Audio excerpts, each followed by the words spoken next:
आज की कहानी है अपनी चोरी स्वीकार करना। बहुत समय पहले की बात है। प्राचीन समय में मगध नामक एक साम्राज्य हुआ करता था। वहां के एक नगर में बहुत ही दानी धार्मिक प्रवृत्ति का इंसान रहा करता था। वो वहां का बहुत बड़ा सेठ था। उनका नाम था सिद्धार्थ।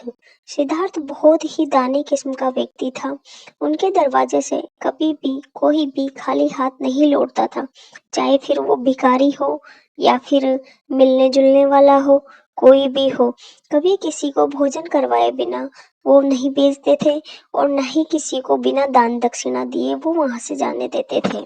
उसी नगर में और एक सेठ रहा करते थे। उनका नाम था धन्ना सेठ। धन्ना सेठ भी बहुत ही दानवीर थे और बहुत ही धर्म प्रेमी व्यक्ति थे। सेम ऐसी ही उनकी पत्नी थी। उनकी पत्नी का नाम था शांताबाई। ये दोनों बहुत व्यवहारिक व्यक्ति थे। ये भी वैसे ही थे जैसे हमारे सिद्धार्थ सेठ जी थे। इनके घर में किसी प्रकार की कोई कमी नहीं थी। हाथी घोड़ा हीरे जवाहरात सब कुछ था और ये बहुत बड़े व्यापारी थे। धन्ना सेठ देखते ही देखते कुछ ऐसा टाइम आ गया कि इनको व्यापार में घाटे पे घाटा होने लगा। हर चीज में इनको नुकसान होने लगा। और एक टाइम ऐसा भी आ चुका था कि सोने के चांदी के बर्तनों में खाने वाले व्यक्ति के घर में आज मिट्टी के बर्तन में खाने के लिए भी कुछ भी दाने नहीं बचे हुए थे। अब ये लोग दाने दाने के लिए तरसने लगे थे। ऐसी स्थिति को देख के शांताबाई और सिद्धार्थ जी घबरा गए। ऐसी स्थिति से घबराकर वो एक दिन अपनी पत्नी शांताबाई से बोलता है कि चोरी करने के अलावा अब मेरे पास कोई और रास्ता नहीं बचा है। चोरी करने की बात सुनकर उसकी पत्नी बहुत दुखी हुई। वो अपने पति के चेहरे की ओर देखती रह गई। बाद में काफी सोच विचार करने के बाद यह तय हुआ कि चोरी किसी धार्मिक दयालु किस्म के व्यक्ति के यहीं की जाएगी, क्योंकि राज खुलने का डर नहीं रहेगा। और अगर राज खुल भी गया तो वो जेल जाने की नौबत नहीं आने देगा। चोरी के माल से जब भी उनको लाभ होगा तो वो सबसे पहले चोरी का धन ब्याज सहित उसके मालिक को वापस लौटा देंगे। मगर नगर में ऐसा कौन सा व्यक्ति है? काफी देर सोचते सोचते उन्हें ख्याल आया कि एक सेठ ही है जो हमारे सिद्धार्थ जी है। वो ही इस व्यापारी समाज के प्रमुख व्यक्ति है। उन्हीं दिनों मगध साम्राज्य में एक महान आचार्य पधारे हुए थे। उनका प्रवचन सुनने के लिए काफी ज्यादा भीड़ उमड़ी हुई थी। एक दिन सेठ सिद्धार्थ भी वहीं पे जा पहुंचे। उन्होंने अपने ऊपरी वस्त्र उतारे और उन्हीं के बगल में जाकर बैठ गए और अपने गले का हार जो कि बहुत ज्यादा कीमती था उसको भी निकालकर कपड़ों के ऊपर रख दिया और आचार्य जी के बगल में बैठकर व्याख्यान सुनने लगे। तभी धन्ना सेठ भी वहीं पर जा पहुंचे और सिद्धार्थ सेठ के बगल में जाकर बैठ गए। उसकी नजर सिद्धार्थ सेठ के बेहद कीमती हार पर पड़ी और मन ही मन उनको हार पाने की इच्छा मचलने लगी। पूरी सभा, पूरा मगध साम्राज्य आचार्य जी के प्रवचन सुनने में व्यस्त था और सिद्धार्थ भी आचार्य जी के प्रवचन सुनकर भाव विभोर हो रहे थे।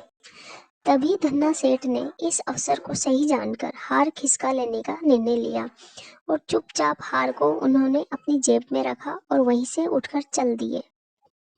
कुछ देर बाद जब आचार्य जी का प्रवचन समाप्त हुआ तो सिद्धार्थ कपड़े पहनने लगे, किंतु उन्हें हार कहीं नजर नहीं आया। वो सोचने लगे, यदि मैंने शोर मचाया तो इस धर्म स्थान का अपमान होगा।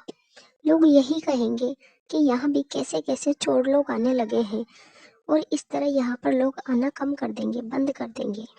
ऐसा सोचकर सिद्धार्थ चुपचाप वहां से चले गए और ऐसा दिखा रहे थे जैसे कुछ हुआ ही नहीं। वो घर पहुंचकर भी उन्होंने हार का कोई जिक्र नहीं किया। हालांकि तब तक वो जान चुके थे कि उनका हार धन्ना सेठ ने ही चुराया है, लेकिन तब भी धन्ना सेठ के प्रति उनके मन में स्नेह भरा रहा। वो सोचने लगे कि जरूर धन्ना के दिन अच्छे नहीं चल रहे हैं, जरूर कोई ऐसी दिक्कत रही होगी जिससे विवशतावश उसने ये हार चुराया है। उधर धन्ना हार लेकर अपनी पत्नी के पास पहुंचा। चोरी का हार देखकर एक बार तो वह धर्मपरायण स्त्री कांप उठी, किंतु फिर जल्दी ही वो समझ चुकी थी। ऐसी स्थिति में भी दोनों ने अपने आदर्शों को नहीं भुलाया था। धन्ना ने हार तो चुरा लिया, पर हार को बेचने का ख्याल आते ही उसे लगा कि इसे बेचना ठीक नहीं होगा। फिर वह इस हार का क्या करे? क्या इसे गिरवी रख दिया जाए? इसी असमंजस में पड़े उसे कई दिन बीत चुके थे। एक दिन सुबह सवेरे ही उसकी पत्नी ने उसे सुझाव दिया कि इस हार को सेठ सिद्धार्थ के पास ही गिरवी रखा जाए। यह सुनकर धन्ना हंस पड़ी। बोला, तुम भी कैसी बात करती हो? सेठ जी का माल उन्हीं के पास गिरवी रखा जाए, ये तो बड़ी बेतुकी बात है। तभी शांताबाई ने उसकी बात काटते हुए कहा, आप जानते नहीं हो जी, कई दिनों से हार गायब है और उन्होंने इसकी चर्चा तक नहीं की है। कोई आदमी क्या इतने दिनों तक चुप बैठेगा? वे चाहते तो आपको हवालात में भिजवा सकते थे, लेकिन उन्होंने ऐसा नहीं किया। इसलिए इस हार को उन्हीं के पास गिरवी रखा जाना चाहिए। काफी सोचने के बाद डरता हुआ, सकुचाता हुआ, सोचता हुआ सिद्धार्थ के पास जा पहुंचा। सेठ जी ने उसे बड़े सम्मान के साथ बिठाया और उसके आने का कारण पूछा। धन्ना ने बड़े संकोच से बताया, क्या कहूँ सेठ जी, बड़ी मुसीबतों से घिरा हुआ हूँ। सारा धंधा चौपट हो चुका है। नया धंधा शुरू करने के लिए भी पैसे नहीं है। पैसों की जरूरत है बहुत ज्यादा, इसलिए आपके पास आया हूँ। ये हार गिरवी रख लीजिए और मुझे कुछ धन दे दिए। ये कहकर उसने वह हार धन्ना सेठ को दे दिया। ये हार उसने सिद्धार्थ को दे दिया। सिद्धार्थ ने तुरंत अपने हार को पहचान लिया, लेकिन वह सहज बने रहे और बोले, अरे भाई, इसे गिरवी रखने की क्या जरूरत है? तुम्हें व्यापार के लिए जितना भी धन चाहिए मुझसे ले जाओ। यह सुनकर धन्ना सेठ की आंखें छलछला आई, मगर उसने जिद पकड़ ली कि आप हार लेकर ही पैसा दें। आखिर में बहुत कहने सुनने के बाद उन्होंने अपने बेटे को बुलाया और उससे कहा, बेटा, धन्ना को हार की कीमत से ज्यादा पैसा देना। कुछ दिन बाद ये हार छुड़वा लेंगे। हार देखकर पहले तो उनका बेटा भी चूक गया, किंतु यह सोचकर कि जरूर इसमें कोई रहस्य रहा होगा, का धन्ना को हार की कीमत से ज्यादा धन दे दिया। वक्त गुजरने लगा।